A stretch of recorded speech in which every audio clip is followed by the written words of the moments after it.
Now what you want? I want some fries. I want some barbecue sauce on the side. And don't forget the chicken wings that I ordered. And the pack of ranch that cost me $0.25. What's up, Gators? Hope everybody's doing wonderful today. Enjoying a beautiful sunny day, and I hope you've been keeping up with the videos and staying active. I can't wait till we can be together again. Today's going to be a little bit different. I want to talk about food.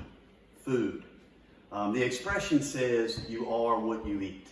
And many times our body is going to respond to the foods that we put in it. So if we choose to put healthier foods in our body, then perhaps our body is going to perform better. Bigger, better, faster, and stronger than it would if we were to choose to put bad foods in our system. So, first I want to talk to you about the different food groups. Let's recognize the different food groups. First, we've got grains. Grains. Spaghetti, an example of grains. Grains are loaded and full of carbohydrates that can give us long-lasting energy. Lots of breakfast foods have grains in them. Oatmeal is a great source for a grain as well. Noodles at night, different types of rice and pastas. Those are your grains. Then we've got fruits and vegetables, vegetables and fruits. Fruits, apples, oranges, mangoes, grapes, bananas, all these are different types of fruits. Fruits have vitamins and minerals that are essential to your body. So you want to make sure you get fruits. Next up, we've got vegetables.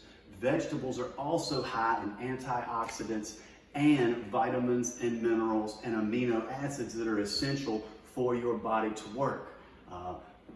Peas, green beans, broccoli, the more colorful it gets is usually the healthier that it is. Next up, we've got dairy.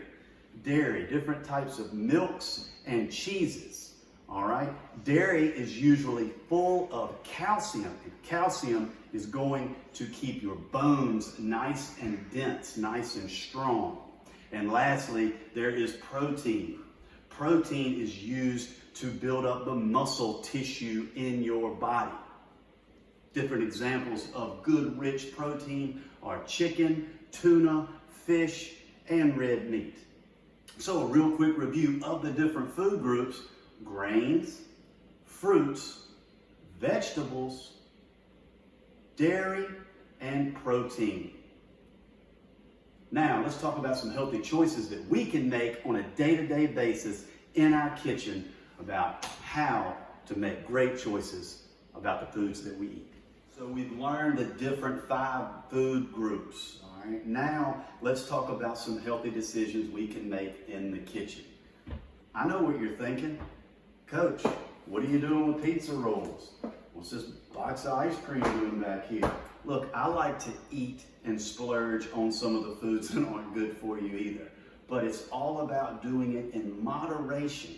In moderation. We don't want to get carried away with filling our bodies full of saturated fats and sugars. Okay? Because if we do, we risk the chance of eventually having some type of health issue.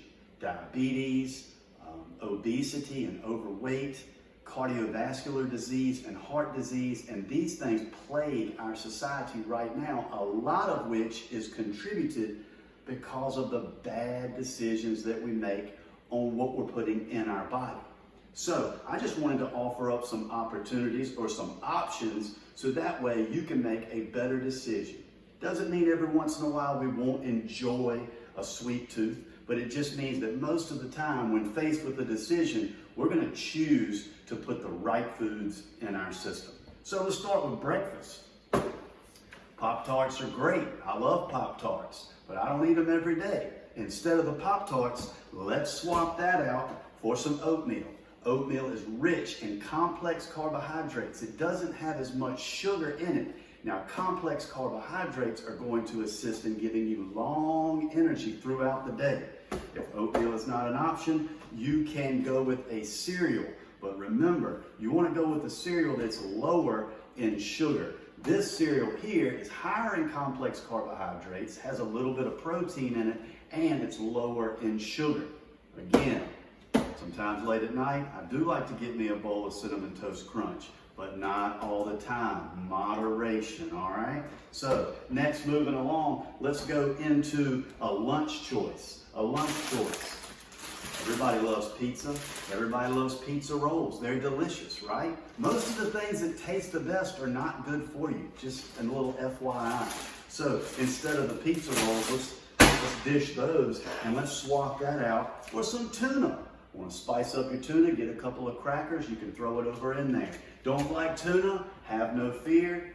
You can swap it out for some deli meats. Ham is a great source of protein. It is a lean meat. Also, turkey is a great option. Still want to get your fix for a dessert? Instead of the Fudge Royale ice cream that is loaded with saturated fats and sugar, we can swap that out for a good yogurt. Yogurt is going to be lower in fat, lower in sugar, and it's going to be higher in protein. Moving along to the dinner table, all right, I love chicken, and chicken is a great option as chicken is full of protein. However, if you get fried chicken, well, all that batter and the oil is going to make it full of saturated fats. And again, we're trying to keep our saturated fats down, all right, and still keep the protein up. So instead of the battered fried chicken breast, let's swap those out. And instead, let's go with a grilled chicken option. Grilled chicken's still gonna have a great taste and a great flavor, but it's going to have the protein that is essential for muscle tissue growth. Some other options, instead of the Tostino's pizza at night, it's really, really good, it's delicious, and you can throw it in the oven, set it and forget it. Let's swap that out for, again, a grilled chicken and a vegetable. If you're still snacking around, all right, potato chips. Everybody loves potato chips, but potato chips, what they're gonna do is they're gonna go down in the mouth, and then they're gonna enter the belly, and they're just gonna hang out there. They're gonna hibernate, all right? They're gonna stick around, and if you don't use that energy, it's gonna store into your cells and eventually could turn into fat cells, all right? So we don't wanna use that. Instead, we could come up with a healthy alternative snack, such as, these are wheat thins, all right? And we wanna have those in moderation. When you get thirsty, all right, hey, who called the doctor? The Dr. Pepper is delicious, but it's nothing but sugar. It's absolutely loaded with sugar. So instead, let's swap that out for a water, and even you can have an occasional Gatorade. But read your labels, because there's also a lot of sugar in these Gatorades too. I hope that what I've shown you today has offered up a healthy alternative. We've learned about the different food groups. We've talked about some healthy options that you can make on a day-to-day basis. Remember, boys and girls, if the expression is you are what you eat, then be smart about the choices of the foods that you choose to put in your body so that you can get the most out of your body. Thank y'all for joining in. God bless you all. Can't wait to see you. Have a wonderful day. Peace.